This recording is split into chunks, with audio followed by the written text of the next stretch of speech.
There is a jar of honey sitting on your counter right now, or in your pantry, or in the cabinet above your fridge next to the cereal. You drizzle it into tea. You stir it into oatmeal. You give it to your kids because it is natural, because it is old-fashioned, because it is just bees and flowers and nothing else. Here is the uncomfortable part. Food fraud researchers rank honey the third most faked food in the world, behind only milk and olive oil. Not faked occasionally. Faked at scale, in a category most people never think to question. Because what could possibly be wrong with honey? The real problem isn't what's been added to your honey. It's what's been taken out of it. Most store-bought honey has been stripped of the one thing that can prove where it came from and whether it's real. The pollen. No pollen, no fingerprint, no way to trace it back to a hive, a region, or even a country. That's the whole story this video is built on. We're counting down 9 of the biggest honey brands in America, the documented problem behind each one, 3 brands that are doing this right, and 4 tests you can run on your own jar tonight with nothing but a glass of water and a few minutes. Some of what you're about to hear involves real lawsuits, and to be upfront about it, several of those lawsuits did not hold up in court.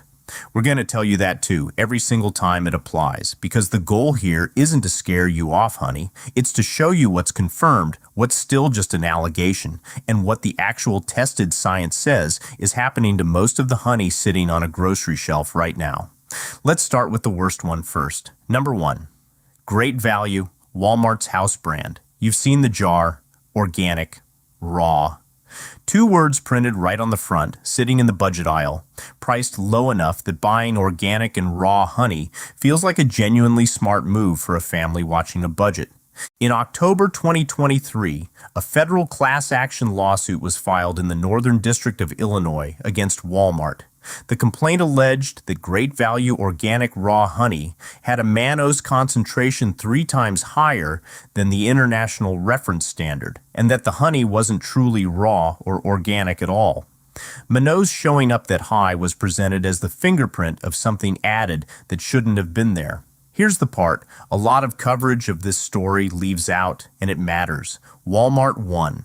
The case was dismissed, and in July 2025, a federal appeals court, the 7th Circuit, upheld that dismissal, ruling that the mannose theory was speculative because mannose can occur naturally in honey without anything being added at all. So this isn't a proven case of Walmart selling fake honey. It's an allegation that didn't hold up in court. What's left, once you set the lawsuit aside, is the more boring and more defensible problem. This is a mass-market, ultra-filtered honey, produced at enormous volume, where the words organic and raw are doing a lot of the emotional work on a jar that costs less than almost anything else on the shelf. Ultrafiltration and pollen removal are well documented across this entire price tier of honey. Great value included by category. The lawsuit didn't prove fraud. The scale and the filtering are still worth knowing about. And honestly, that's the pattern to watch for across this whole list. A lawsuit gets filed. The headlines run with the scariest number in the complaint. And months or years later, a dismissal gets a fraction of the attention the original filing did. Knowing the outcome matters just as much as knowing the accusation. Number 2. Sue B. from the Sioux Honey Association. The name alone does a lot of selling. It sounds like a co-op, like beekeepers in the Midwest, like a brand that's been around since your grandmother's kitchen, because it has. Sue B. has been on shelves for more than 100 years, and that kind of longevity buys a specific kind of trust. The assumption that a name this old must still be doing things the old way. To be direct about what is and isn't documented here, there's no verified corn syrup or rice syrup dilution lawsuit against Sue B. That specific accusation doesn't hold up to scrutiny. What does hold up is the broader, well-documented pattern across large commercial honey packers. Ultrafiltration that strips out pollen, which means the origin of the honey inside a Sue B jar, like most jars at this scale, can't be independently verified. 100 years of goodwill on a label doesn't by itself tell you what's actually in the jar. The heritage story and the traceability of the honey are 2 separate questions, and only one of them is printed on the front. Nothing here proves Sue Bee specifically cut corners. What's provable is that a brand this size, competing on price with every other national packer, operates inside a category where ultrafiltration is the norm, not the exception. And a heritage story on the label doesn't change which category a jar actually belongs to. Number 3, Winnie the Pooh Honey. Made by Honey Tree Incorporated and sold through mass retailers like Walmart. Every kid recognizes that bear with his head stuck in a honey pot, and that recognition does something to a parent standing in the aisle. It lowers the guard. A children's character on the label makes the product feel inherently safe, the kind of thing you wouldn't think twice about. Here's the honest, category-level version of the story. Not a specific test result on this exact jar, but the well-documented industry pattern it fits into. Honey packers ultra-filter their product because, as packers themselves have said publicly, American shoppers want their honey crystal clear. Crystal clear means heavily filtered. Heavily filtered means the pollen, the one part of honey that can prove where it came from, has been removed. That's an industry-wide rationale from honey packers in general, not a claim about a specific lab result run on this brand by name. But it's worth sitting with anyway. The honey your child eats deserves at least as much scrutiny as the honey you buy for yourself, and a cartoon bear on the front of the jar isn't a substitute for knowing where that honey came from. Kids eat proportionally more of whatever's in their kitchen relative to their body weight than adults do, which is exactly why the products marketed most directly at children deserve the closest look, not the least. Number 4. Busy Bee from Golden Heritage Foods, one of the largest honey packers in the United States by volume. When a company moves that much product every year, you assume the scale comes with systems to match it. Testing, quality control, real oversight. Here's what's actually confirmed and checkable about packers operating at this scale, rather than a specific claim about one lab result on one jar. In the early 2000s, the Department of Justice ran an investigation known as Project Honeygate into Chinese honey being illegally laundered through other countries to dodge American import duties. 2 of the biggest honey packers in the country admitted, as part of that investigation, to knowingly handling mislabeled Chinese honey. One was fined $2 million. The other was fined $1 million. 5 individuals connected to the scheme pleaded guilty, and investigators seized more than 3,000 drums of honey moving through the laundering pipeline. That's the real backdrop against which any packer moving tens of millions of pounds a year has to be understood. It doesn't mean every jar from a large packer is compromised. It does mean that at this volume, the honey laundering problem this country has already prosecuted once isn't some abstract theoretical risk. It's documented history, and scale is exactly the condition that made it possible the first time. Large packers exist because grocery chains need a huge, steady supply of honey at a low, stable price. And that same pressure, buy in bulk, keep the costs down, is the exact pressure that made the Honeygate laundering scheme profitable for the packers who got caught doing it.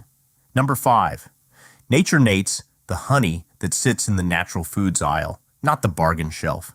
The packaging is warm, the type is soft, and 100% raw is printed right on the front in big, confident letters, aimed directly at the shopper who already knows enough to distrust cheap, overprocessed honey and is actively trying to avoid it. In February 2019, a class action was filed against North Dallas Honey Company, the maker of Nature Nate's in the Northern District of Texas. The suit alleged the honey was heated to around 120 degrees, undermining the raw claim, and that lab testing on some samples showed added syrup. Nature Nate's denied the allegations, and the case was dismissed in February 2021. So again, an allegation, not a proven fact, and the company has publicly stated it tests to keep added corn or rice syrup out of its product. What's still worth knowing is the tension the lawsuit pointed at, whether or not it held up in court. Heat and raw honey don't really coexist, and a brand built entirely around the word raw deserves a closer read, not just blind trust because the label says so. Raw is one of the least regulated words on any food label in America. The burden of it actually meaning something falls entirely on the company printing it, not on any outside standard checking their work. If this is opening your eyes to what's actually happening in the honey aisle, a quick like helps more people find this before they buy their next jar without knowing any of it. Takes about a second, and it genuinely helps. Back to the list because the next few brands get more specific, not less. Number 6, Kirkland's Signature, Costco's house brand. Costco members are a genuinely loyal group, and the assumption behind that loyalty is simple. Costco vets its suppliers. So if the Kirkland name is on something, someone already checked it. There's no documented lawsuit specifically alleging Kirkland honey was diluted, and none of the brand-specific fraud claims made about it hold up under scrutiny. What is confirmed at the category level is this. In the same 2011 investigation that first surfaced the pollen removal problem nationally, honey sampled from big box retailers, the exact category Costco sits in, came back with pollen completely removed 77% of the time. Kirkland's honey isn't singled out by name in that data, but it's sold at the exact scale and through the exact retail channel where that 77% figure applies. And because Costco sells honey by the multi-pound jug rather than the small jar, buying in at that format means more of whatever is or isn't in that honey ends up on more tables, in more households, over more months than a standard-sized jar ever would. That's the trade-off of buying anything in bulk. The savings are real, but so is the fact that a single jug now represents a much bigger share of what your whole household eats over the following weeks. Number 7. American Choice Clover Honey. Some brands don't need a story. They just need a name that sounds like a decision already made for you. American Choice implies domestic sourcing. Local beekeepers, honey, you could theoretically trace back to an actual hive in an actual field. None of that is documented or verified for this specific brand by name. What is documented is the same finding this list keeps returning to. The 2011 investigation that tested honey nationally found that a majority of grocery and big box honey across brands large and small had every trace of pollen removed. Without independent brand-specific testing of American Choice, the most honest thing to say is that it sits in the same broad, ultra-filtered category as almost everything else on a store shelf, and a patriotic-sounding name printed on a label costs the company nothing, while a verified domestic supply chain costs real money to maintain. A name is marketing. A supply chain you can actually trace, beekeeper to shelf, is a completely different investment, and the two get conflated constantly by shoppers who have every reason to assume they're the same thing. Number 8. Archer Farms, Target's now retired premium store brand. The jar looks the part. Warm typography, clean design, the kind of packaging that makes a purchase feel considered before you've even read a word on the back. That instinct, that nicer packaging means a better product, is exactly what a premium store brand is built to trigger. There's no independently verified brand-specific pollen test on Archer Farms honey. What is verified at the category level is the same 2011 finding.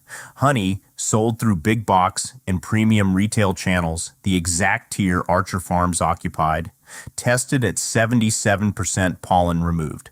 And an organic line within that same product family is charging a premium for a word, the same way Great Value's organic charges a premium for a word at the opposite end of the price spectrum. Nicer packaging isn't, on its own, evidence of a different manufacturing process underneath it. The honey inside can come from the exact same large-scale packing operation as a bargain shelf jar half its price. The design budget and the honey sourcing budget are two entirely separate line items on a company's spreadsheet. Number 9. Kroger's store brand honey. Kroger isn't a warehouse club or a discount chain. It's the neighborhood grocery store, the one where you've been doing your weekly shop for years, and that creates a different kind of trust than a big box retailer earns. There's no verified lawsuit specifically naming Kroger's honey for dilution or fraud. What is documented, again from that same 2011 Food Safety News investigation, is that grocery store honey generally, the exact category Kroger's own store brand sits in, came back 76% pollen removed. Kroger was one of the actual grocery chains sampled in that research. That's not a brand-specific accusation. It's the honest, verified category finding for the exact kind of store this honey is sold in, and it applies whether the jar has a national name on it or the store's own label.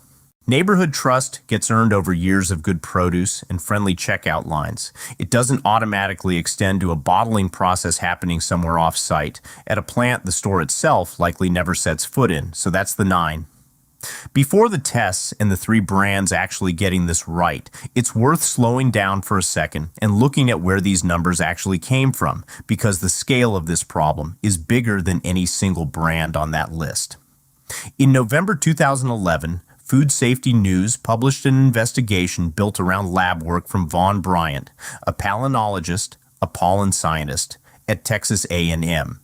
His team tested more than 60 honey samples bought from 10 states and Washington, D.C., broken down by where the honey was purchased. 76% of honey bought at grocery stores had every bit of pollen filtered out.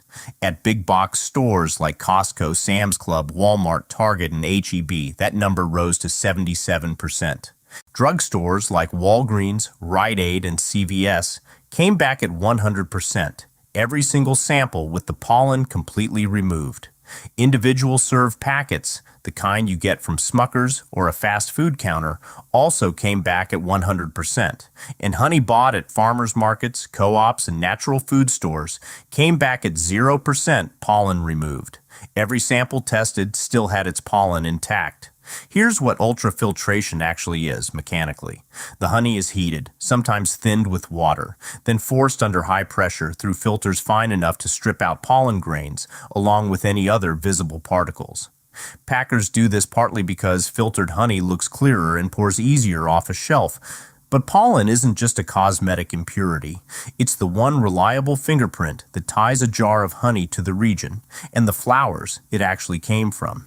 Once the pollen's gone, there's no way to verify the country of origin printed on a label, or whether that label is even accurate. This isn't a side effect nobody noticed. It's simply what ultrafiltration does, whether or not it's ever labeled that way for the shopper.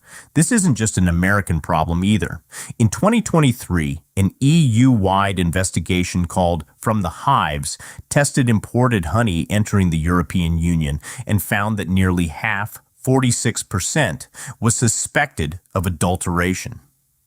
That's a different country, a different regulatory system, and a strikingly similar number to what American testing found, which suggests this is closer to an industry-wide pattern than a problem tied to any one country's supply chain. And here's where the story stops being about filtering and starts being about outright fraud.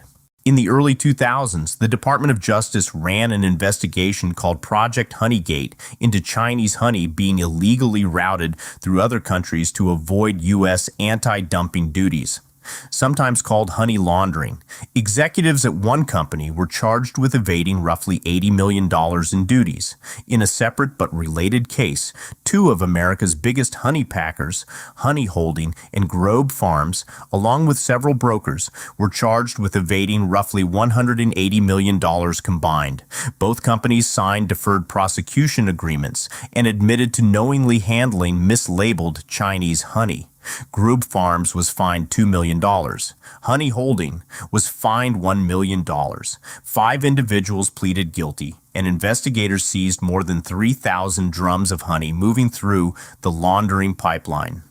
This isn't a rumor or an internet theory. It's a documented federal prosecution with fines, guilty pleas, and a paper trail. On top of all that, the FDA has its own rule about what can legally be called honey. Under FDA guidance published in the Federal Register in March 2018, if honey is blended with another sweetener, corn syrup being the most common one, the product can't legally be labeled just honey. It has to say it's a blend, And because corn syrup is cheaper than honey, blending it in without disclosing that on the label doesn't just make the product misbranded, it makes it adulterated under federal rules. That's the legal backbone underneath everything on the countdown you just heard. Pollen removal erases traceability, and blending without disclosure crosses a completely separate legal line. There's also a real lab method for catching this kind of thing, and it's worth knowing it exists even if you'll never run it yourself. It's called NMR, nuclear magnetic resonance, and it works by reading a honey sample's entire chemical fingerprint at once and comparing it against a massive reference database. One industry version holds more than 28,000 authentic honey samples from over 50 countries. Regulators in the United States, Canada, Australia, New Zealand, Estonia, Spain, and Germany all use NMR testing today, and the International Beekeepers Federation, Apimondia, recommends it as one of the most reliable ways to catch multiple kinds of adulteration in a single pass. The tools to verify honey exist. They're just not run on every jar sitting on every shelf, and that gap between what's technically possible and what's actually checked is where most of tonight's list lives. Here are 4 tests you can run on your own honey tonight in your own kitchen with nothing more than a glass of water. The first is the water test. Fill a glass with cold water and spoon in a small amount of honey. Don't stir it. Real honey is dense enough that it sinks toward the bottom and mostly holds its shape as a blob rather than dissolving. Honey that's been thinned with corn syrup or another cheap sweetener tends to spread out and cloud the water almost immediately because it's simply less viscous than real honey. Give it a minute before you draw any conclusions and watch how it behaves on its own before you stir anything. The second is the crystallization test. Real honey crystallizes over time. That's not spoilage, and it's not a flaw. It's just chemistry, the natural sugars in honey slowly forming crystals as the jar sits.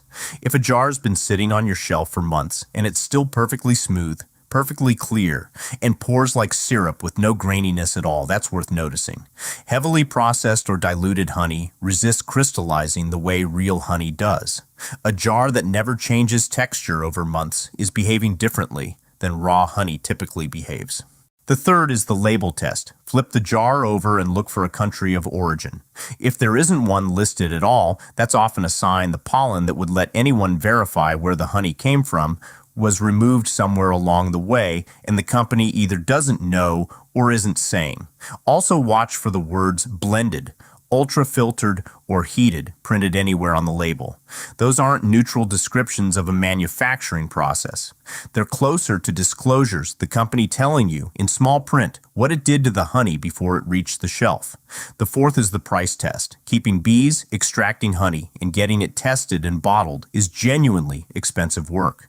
There's a real floor under what a jar of authentic, minimally processed honey can cost and still be profitable for whoever produced it. When a jar's priced at the very bottom of the shelf, well below what raw beekeeping economics would suggest is realistic, that price is telling you something about how that honey was actually made, whatever the label says on the front. A beekeeper has to maintain hives year-round, extract honey without overheating it, and get it into a bottle, and none of that is free labor. When the shelf price doesn't leave room for any of that to have happened, the math itself is the tell. None of these 4 tests require a lab, and none of them cost you anything beyond a few minutes and a spoon. Run them before you decide whether that jar in your cabinet deserves to stay there. Now, the 3 that are actually getting this right. The first is local hive. Every jar carries True Source Certified, an independent third-party program launched in 2010 that audits the supply chain using DNA and pollen testing, all the way back to the beekeeper who harvested the honey. It's worth being precise about what this certification does and doesn't mean.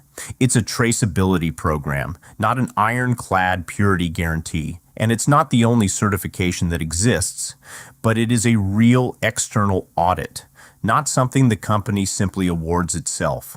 Roughly 30% of the honey sold in North America carries this certification, which means local hive is part of a meaningful, verifiable minority rather than an isolated exception. Many jars carry a QR code you can scan to see the country and region the honey came from. And because the pollen hasn't been stripped out, that information can actually be checked instead of just claimed. The second is Wetherspoon, specifically its raw Manuka honey line, sourced from New Zealand under that country's Ministry for Primary Industries standards. Manuka only comes from New Zealand, full stop, which is exactly why it's one of the most counterfeited honey categories on the planet. High demand, limited real supply, and a price premium that makes faking it worth someone's time. Wetherspoon grades its honey using something called K-factor, a proprietary system that certifies the actual pollen count in every batch. K-factor 16, for example, guarantees that at least 75% of the pollen present is genuine Manuka pollen. K-factor measures purity and pollen content, not antibacterial strength. That's a separate rating called UMF, or MGO, and the two shouldn't get confused with each other. What K-factor gives you is a real governed number tied to an actual pollen count, not just a marketing claim about how pure or raw something is. New Zealand's own agricultural regulator, the Ministry for Primary Industries, has stated plainly that the volume of honey sold worldwide labeled Manuka far exceeds what the country actually produces in a given year. That gap is exactly why an independently governed grading system matters here more than almost anywhere else in the honey aisle. Beyond K-factor, there's a separate grading system called UMF, Unique Manuka Factor, run by an independent body that lab tests each batch across 4 separate markers before a license number ever goes on a label. MGO, methyl glyoxal, is a number you'll also see printed on Manuka jars, but it's unregulated on its own. So a jar carrying only an MGO number with no UMF license and no K-factor rating behind it deserves a second look before you pay a premium price for it. And the third is the simplest one of all: honey from your own local beekeeper, a farmer's market stall, or a food co-op near you. Go back to that same 2011 investigation, the one behind the 76% figure you heard earlier in this video. When Food Safety News tested honey bought from farmers markets, co-ops, and natural food stores specifically, 0% of those samples had any pollen removed. Every single one still had its pollen intact. That's not a marketing claim from a brand trying to sell you something. That's the same lab testing that exposed the problem in grocery stores run on a completely different sales channel with the opposite result. If traceability and an intact fingerprint back to an actual hive are what you're after, a local beekeeper selling honey directly with no ultrafiltration line running the product through a plant remains the most reliable option there is. It won't always be the cheapest jar you can find, and it won't always be sitting on the shelf of whichever store is most convenient to you. But of everything on this list, it's the one option where the entire supply chain is short enough for you to actually see it. Sometimes literally. If the stall at your farmer's market has the hives parked in a field 20 minutes from where you're standing. Here's the system laid out one more time. Pollen removal erases the one thing that could prove where your honey actually came from. It happens at scale across huge parts of the retail honey supply, documented by testing going back over a decade, backed up by a federal investigation that resulted in real fines and real guilty pleas. Most of the individual brand fraud accusations that get repeated online don't hold up when you actually check the court record, and several of the biggest ones were dismissed outright. But the underlying mechanism, ultrafiltration stripping out pollen and erasing traceability, is real. It's documented, and it's still happening on shelves right now. So tonight, before you put that jar back in the cabinet, run the water test. 1 spoon, 1 glass of cold water, 60 seconds, no stirring. It won't tell you everything, but it'll tell you more than the label alone ever will. If it fails, that doesn't mean you need to panic and toss it, but it's worth reading the label again with fresh eyes, checking for a country of origin, and deciding for yourself whether it's earned a spot in your cabinet next time you're restocking. And if you want to see what's actually in your own kitchen right now, Drop a comment with what you found when you tried it, or share this with whoever in your house does the grocery shopping. Know what's actually in the jar, not just what the label wants you to believe about it.